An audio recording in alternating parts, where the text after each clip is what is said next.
ಹೆಬ್ಬಳಲು ಶ್ರೀಚಕ್ರಮಾತಾ YouTube channel ವೀಕ್ಷಕರಿಗೆ ನನ್ನ ಹೃತ್ಪೂರ್ವಕ ನಮಸ್ಕಾರಗಳು. ಇವತ್ತು ದಿನ ಪಂಚಾಂಗಕ್ಕಿಂತ ಮುಂಚೆ ಸುಭಾಷಿತ ತಿಳ್ಕೊಳ್ಳೋಣ. ಪ್ರತಿ ದಿನವೂ ಕ್ಷಣ ಕ್ಷಣಕ್ಕೂ ಕೇಳಿಕೊಳ್ಳಬೇಕಾದ ಪ್ರಶ್ನೆ ಏನೆಂದರೆ, ನಾನು ಈ ಕ್ಷಣವನ್ನು ಸರಿಯಾಗಿ ಉಪಯೋಗಿಸಿಕೊಳ್ಳುತ್ತಿದ್ದೇನೋ ಇಲ್ಲವೋ ಎಂದು. ಇಲ್ಲ ಎಂದಾದರೆ ತಕ್ಷಣ ಅದನ್ನು ಸದುಪಯೋಗ ಪಡಿಸಿಕೊಳ್ಳಿ.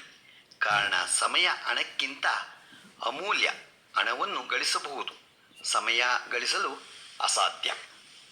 ಈಗ ನಾವು ಸಪ್ತಪದಿನಲ್ಲಿ 5ನೇ ಹೆಜ್ಜೆ ಬಗ್ಗೆ ತಿಳ್ಕೊಳ್ಳೋಣ. ಈಗ ವರ ಹೇಳ್ತಾನೆ. ವರ ಹೇಳಿದದು, ಪ್ರಜಾಭಯ ಪಂಚಪದಿ ಭವ ಸಾಮಾ ಮನುವ್ರತಾಭವ ಪುತ್ರಾನ್ ವಿಧವಾಹೈ ಬ ಹೋಸ್ತೇಂ ಸಂತು ಜಲದೃಷ್ಟ್ಯ. ಉತ್ತಮ ಸಂತಾನವನ್ನು ಕರುಣಿಸುವೆ ಎಂಬ ನಂಬಿಕೆಯಿಂದ 5ನೇ ಹೆಜ್ಜೆ ಇನ್ನು ಇಡುತ್ತಿದ್ದೇನೆ ಅಂತ ಸಪ್ತಪದಿನಲ್ಲಿ 5ನೇ ಇದರಲ್ಲಿ ವರ ಹೇಳ್ತಾನೆ. ಈಗ ವಧು ಹೇಳ್ತಾಳೆ ಅದಕ್ಕೆ, ಅರ್ಭಸಪದೇ ವದೇತ್, ಸಂಪತ್ತಿನಲ್ಲಿ ದುಃಖದಲ್ಲಿ ಸದಾ ನಿಮ್ಮೊಂದಿಗಿರುತ್ತೇನೆ. ವಿಶ್ವಾಸ ಹಾಗೂ ಪ್ರಾಮಾಣಿಕತೆಯಿಂದ ನಿಮ್ಮೊಂದಿಗೆ ಜೀವಿಸುತ್ತೇನೆ. ನಿಮ್ಮ ಆಸೆಗಳನ್ನು, ಯಾವುದೇ ಆಸೆ ಇರಲಿ, ನಿಮ್ಮ ಆಸೆಗಳನ್ನು ಸದಾ ನೆರವೇರಿಸುತ್ತೇನೆ ಅಂತ ಹೇಳ್ತಾಳೆ. ಈಗ 5ನೇ ಹೆಜ್ಜೆ ಬಗ್ಗೆ, ಸಪ್ತಪದಿನಲ್ಲಿ 5ನೇ ಹೆಜ್ಜೆ ಬಗ್ಗೆ ನಾವು ತಿಳ್ಕೊಂಡ್ವು. ಈಗ ನಾವು ದಿನ ಪಂಚಾಂಗವನ್ನು ತಿಳ್ಕೊಳ್ಳೋಣ.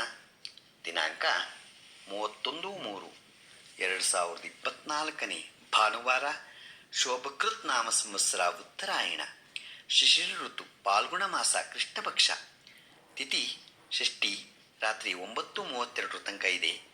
ನಕ್ಷತ್ರ ಜ್ಯೇಷ್ಠ, ರಾತ್ರಿ 10:57 ತನಕ ಇದೆ. ಇವತ್ತು ಚಾಮುಂಡಿ ಬೆಟ್ಟದ ಮಹಾಬಲೇಶ್ವರ ರಥ ಇದೆ. ಇವತ್ತು ಎಲ್ಲ ಹೋಗಿ ನೋಡ್ಕೊಂಡು ಬನ್ನಿ. ಮಳೆ ರೇವತಿ.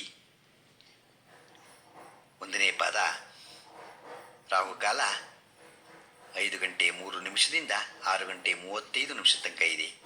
ಗುಳಿಕ ಕಾಲ 3:31 5:03 ತನಕ ಇದೆ. ಯಮಗಂಡೆ ಕಾಲ 12:27 1:59 ತನಕ ಇದೆ. ಇವತ್ತು ಯಾರು ಹುಟ್ಟುಹಬ್ಬ ಆಚರಿಸ್ಕೊಂತಿದ್ದೀರೋ ಮತ್ತು ಮದುವೆಯಾದ ದಂಪತಿಗಳು ವಾರ್ಷಿಕೋತ್ಸವ ಆಚರಿಸ್ಕೊಂತಿರೋರಿಗೆ ನಮ್ಮ ಹೆಬ್ಬಳಲು ಶ್ರೀಚಕ್ರಮಾತಾ ಯೂಟ್ಯೂಬ್ ಚಾನಲ್ ಕಡೆಯಿಂದ ಶುಭಕಾಮನೆಗಳನ್ನ ತಿಳಿಸ್ತೀವಿ. ದೇವರು ಅವರಿಗೆ ಆಯಸ್ಸು, ಆರೋಗ್ಯ, ಐಶ್ವರ್ಯ ಎಲ್ಲ ಕೊಟ್ಟು ಕಾಪಾಡಲಿ ಅಂತ ನಾನು ಕೇಳ್ಕೊತೀನಿ. ನಮ್ಮ ಚಾನಲ್ನ ಯಾರು ಸಬ್ಸ್ಕ್ರೈಬ್ ಆಗಿಲ್ವೋ ದಯಮಾಡಿ ಸಬ್ಸ್ಕ್ರೈಬ್ ಆಗಿ, ಲೈಕ್ ಕೊಡಿ ಮತ್ತು ನಿಮ್ಮದೇ ಚಾನಲ್ ಆಗಿರೋದ್ರಿಂದ ನಮ್ಮ ಲಿಂಕನ್ನು ಬೇರೆ ಗ್ರೂಪ್ಗಳಿಗೆ ಫಾರ್ವರ್ಡ್ ಮಾಡಿ. ನಮಸ್ಕಾರಗಳು, ನಮಸ್ಕಾರಗಳು, ನಮಸ್ಕಾರಗಳು.